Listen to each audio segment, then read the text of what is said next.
Magandang araw pong muli sa inyo mga kaklat.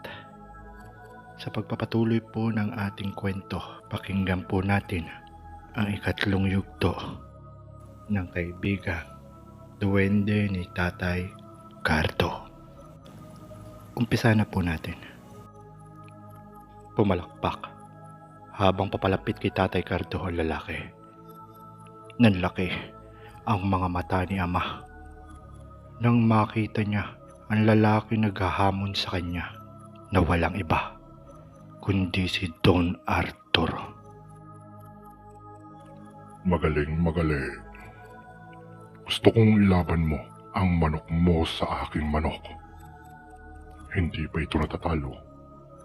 Kaya gusto kong subukan ito sa iyo, manok. Wika ni Don Julio sa aking ama.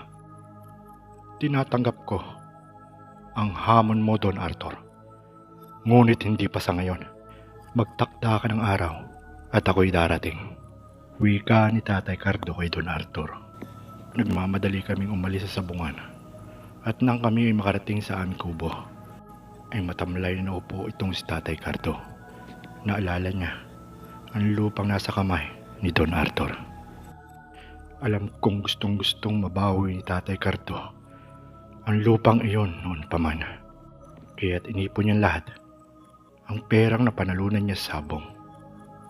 Kaya ganoon na lang pagkasabik ni Tatay Cardo na makalaban si Don Arthur.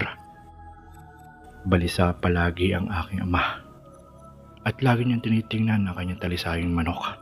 Inaalagaan niya itong mabuti, kinakausap at laging iniinsayo.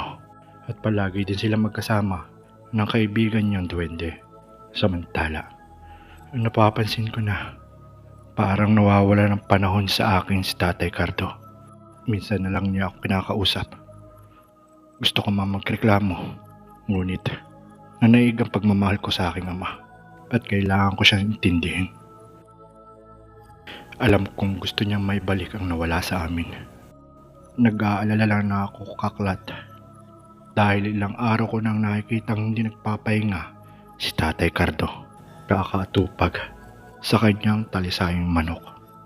At nang minsan, naipagluto ko ang aking ama ng sinabawang pananghalian. Tatay Cardo, halina po kayo. Nagluto po ako ng pananghalian. Ilang araw na po kayong hindi kumakain. Wika ko sa aking ama. At ito naman ang kanyang tinugon. Kumain ka na lang dyan, anak. Huwag mo kong alalahanin. At may ginagawa pa ako dito. At nang linggong iyon, ay hindi muna pumunta si Tatay Cardo sa sabungan. Dahil gusto niya ikondisyon na maganda ang kanyang manok na talisayin para sa laban nila ni Don Arthur. Tatay Cardo, baka gusto niyo naman po magpahinga.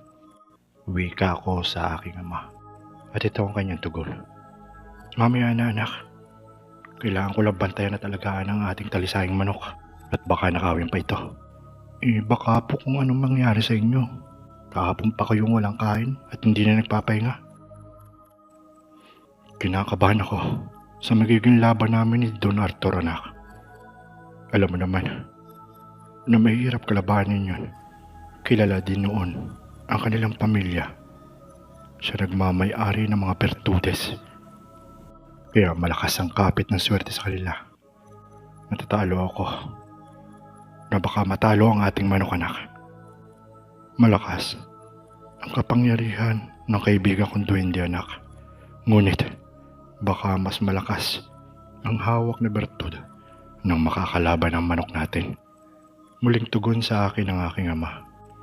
Kinabukasan ay nagpunta ang matandang naging kaibigan ng aking ama at sinabing pumunta sila sa sabungan para kalabanin si Don Arthur. Kaya't inihanda ni Tatay Cardo ang manok niyang talisayin at nagpunta na kaming tatlo sa may sabungan. At nang maratingan namin ang sabungan, ay kagad kami sinalubong ng kanyang tauhan para kalabanin si Don Arthur. Habang inaayos ang pustahan, ay nasipat ko ito si Don Arthur na parang may sinasambit na orasyon. Ito si Don Arthur sa kanyang manok. At ang aking ama naman si Tatay Cardo ay abala ito sa pakikipag-usap sa kaibigan niyang duwende. Ngunit bakas sa mukha ni Tatay Cardo ang pag-alala sa paparating na laban ng manok niyang talisayin. At nang biglang narinig na namin ang pito ng kuwebe para pumagit na magkatunggali. At nang inumpisahan na nga ang laban, bago bitawan ni Don Arthur ang kanyang manok, ay muli itong nagsambit ng mga orasyon. At nang magkagirian na ang dalawang manok, parang inoobserbahan nila ang galaw ng bawat isa. Akma na sanang aatake ang manok na talisayan ni Tatay Cardo. Ngunit bigla namang umatras ang kalaban at ito'y nagpaikot-ikot sa loob ng ruweda. At sa ngayong pagkakataong kaklat, ay ngayon lang ako nakasaksi ng ganitong laban. Naanimoy tawa ang mga manok na pinag-aaralan ang kilos ng bawat isa. Nakaramdam ako ng matinding pananabik sa laban na ito. Nang biglang nagsalpukan ng dalawang manok, ay nakatama naman ang bawat isa. Ngunit nakakapagtakang wala man lang ni isang sugat ang mga ito. Nagulat ang mga manonood at may nagsalitang isang lalaki na malapit sa aming kinaroroonan. Nagpang-abot ang dalawang malalakas at matitinding manok na sa akin tingin ay malalakas sa mga bertod.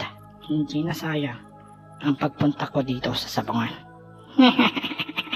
At kasabay noon, ang mga walang humpay na sigawan ng mga tao nang muling magpang-abot ang dalawang manok. Subalit, di kalaunan ay biglang napalitan ng matinding katahimikan ang loob na sabungan. Nang biglang tumilapon ang talisayang manok ni Tatay Cardo sa kabilang ruweda ng sabungan. At lalo pang nagulat ang lahat nang makitang bumagsak ang manok ni Don Arthur sa hindi malaman dahilan. Sobrang bilis ng mga pangyayari. Habang ang manok na talisayan ni Tatay Cardo ay muling bumangon, natuguan ang katawan at paika-ika itong naglalakad sa gitna ng ruweda. At nang ibinaling ko ang aking paningin kay Don Arthur, ay nakita ko ito. At ang mga labi nito ay bumubuka na parang may inuusal na mga katagang orasyon. At maya-maya ay bumangon ang kanyang manok na parang walang nangyari. At bigla itong umatake sa manok na talisayan ng aking ama. Subalit, madali itong nailaga ng manok ni Tatay. At kumanti ito ng atake sa kalaban. Sa pagkakataon na ito, ay sapul sa dibdib ang manok ni Don Arthur. Habang itong si Tatay Cardo ay biglang tumayo at baka sa kanyang mukha na namamag-asa na manalo ang kanyang manok. At ito naman si Don Arthur ay abala sa mga katagang pagsambit ng kanyang orasyon. Tinablan ang kanyang manok at umagos sa mga dugo nito sa sugat nito. Di kalaunan ay bumagsak na ang kanyang manok at hindi na ito gumagalaw, na sa aking tingin ay wala na itong buhay.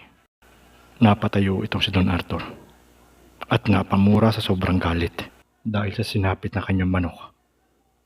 Nanalo ang manok nitong si Tatay Cardo at ang mga tao ay hindi magkamayaw sa sobrang tuwa. At nang biglang lumapit muli itong si Don Arthur at biglang nagamon, subalit hindi ito tinanggap ni Tatay Cardo. At nung akma na kaming aalis, ay biglang nagsalita itong si Don Arthur. Kung tatanggapin mo ang hamon ko sa iyo, Cardo, at kung sakaling manalo ang iyong manok, ibabalik ko ang bahay at lupa ninyo. At nang marinig ito ng aking ama, ay bigla ito napatigil sa kanyang paglalakad at walang pag-aalinlangan na tinanggap itong hamon ni Don Arthur. Tandaan mo ito, Cardo, na may sugat ang manok natin. Mag-ingat ka sa iyong mga desisyon. Wika ng kaibigang matanda ni Tatay Cardo. Subalit, tinapik lamang ang balikat ito at nagwika kay Don Arthur. Ngunit, sa isang kondisyon, Don Arthur, sana'y magpakalalaki ka na kung sakaling manalo ang aking manok, ay tutuparin mo ang iyong mga sinasabi. Maya-maya ay kinasa ang laban ng manok ni Tatay Cardo. Nang bigla ako napansin na parang may kausap ang aking ama nang hindi ko nakikita. Nang muli nang tinawag ng kuwebe ang magkatunggali at pumagit na ang aking ama, Nang ibaling ko ang aking paningin sa manok na talisayan ni Tatay Cardo, ay doon ako natakot ng gusto dahil bumalot ang bakas ng dugo sa buong katawan nito. Iniisip ko na lamang na may basbas ang kaibigan niyang duwende na muli niyang ilaban ang duguan niyang manok. Muli kong inilibot ang aking mga mata sa buong sabungan. Nakita kong maraming hindi makapaniwala sa muling paglaban ng manok na talisayan ni Tatay Cardo. Alam ko, Kaklat, na nag-aalala rin ng aking ama sa muling paglaban ng kanyang manok na talisayan. Ngunit sa kanyang mitiin na babawi ang aming bahay at lupa, ay ginawa na lamang niya ang desisyon na ito. Nang mag-umpisa na ang laban, ay walang pasubaling inatake ng kalabang manok ang dugoang manok ni Tatay Cardo.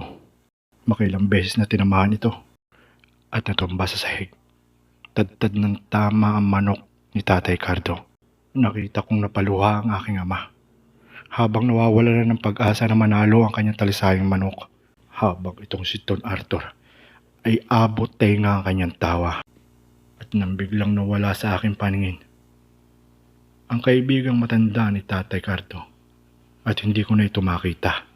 At nang ibaling ko ang aking mga paningin sa naglalabang manok, ay nagulat ako nang makita kong matumba sa sahig ang manok na talisayan ni Tatay Cardo. Naghintay kami bumangon ito, ngunit hindi na ito gumagalaw. Nang akmang uusasayin ng kuwebe para tingnan kung kaya pa ba nitong lumaban. Habang papalapit ang kuwebe, ay biglang nagliwanag ang katawan ng talisayang manok ni Tatay Cardo. Habang ito naman si Don Arthur, ay nanlaki ang mga mata dahil nagulat sa kanyang nakita. At maya-maya ay muli ito nagsambit ng mga salitang orasyon. Habang ang talisayang manok naman ni Tatay Cardo ay unting-unting bumangon at sinugod ang kalabang manok. Sobrang bilis ng mga galaw nito at nakita ko na lamang nang buhati ng manok ni Tatay Cardo ang manok ni Don Arthur papaitaas. Pagbagsak nito ay wala ng ulo ang manok ni Don Arthur at wakwak ang tiyan nito. Nagkalat ang dugo at bitukan ng kalabang manok ni Tatay Cardo. Napaisip ako, Kaklat, na kung paano ito nagawa ng manok ni Tatay Cardo. Nanalong muli ang manok ni Tatay Cardo at malaki-laking pera ang aming napanalunan at pati na rin ang bahay at lupa na kinamkam ni Don Arthur. Habang papauwi kami, ay naitanong ko kay Tatay Arthur na kung paano nagkaroon ng lakas at bagsik ng kanyang talisayang manok. Ngunit siya man ay hindi rin niya alam ang dahilan. At nang makarating kami sa aming kubo, ay may nakita akong dalawang maliit na tao na nakaupo sa bato na malapit sa sapa. Sobra akong nagulat, Kaklat, dahil parang kilala ko ang dalawang iyon. At nang nilapitan ng aking ama at nang narinig ko ang kanilang usapan, at doon na lang ako nalinawan sa lahat ng mga pangyayari. Dahil pumasok pala sa katawan ng manok ni Tatay Cardo ang dalawang kaibigang maliit ni Tatay Cardo. At kaya pala nagkaroon ng lakas at bilis ang manok ni Tatay Cardo. At kinabukasan ay maaga kaming umalis sa kubo at bumalik sa aming bahay at lupa kasama ang dalawang duwending kaibigan ni Tatay Cardo. Bumalik ako sa pag-aaral at ngayon ay isa na akong engineer. Habang ang dalawang kaibigan na duwende ni Tatay Cardo ay patuloy pa rin ang paggabay sa amin. Nawala man sa mundo ang aking ama, ngunit ang kanyang kwento ay nananatiling buhay at hindi ko to makakalimutan. At dito na po nagtatapos ang kwentong ito. Maraming salamat po sa paglathala ng kwentong ito, Kaklat. At sa iyo mga listener, sana po ay nagustuhan nyo ang karanasan ko. Nakasama ang kaibigan duwende ng aking ama.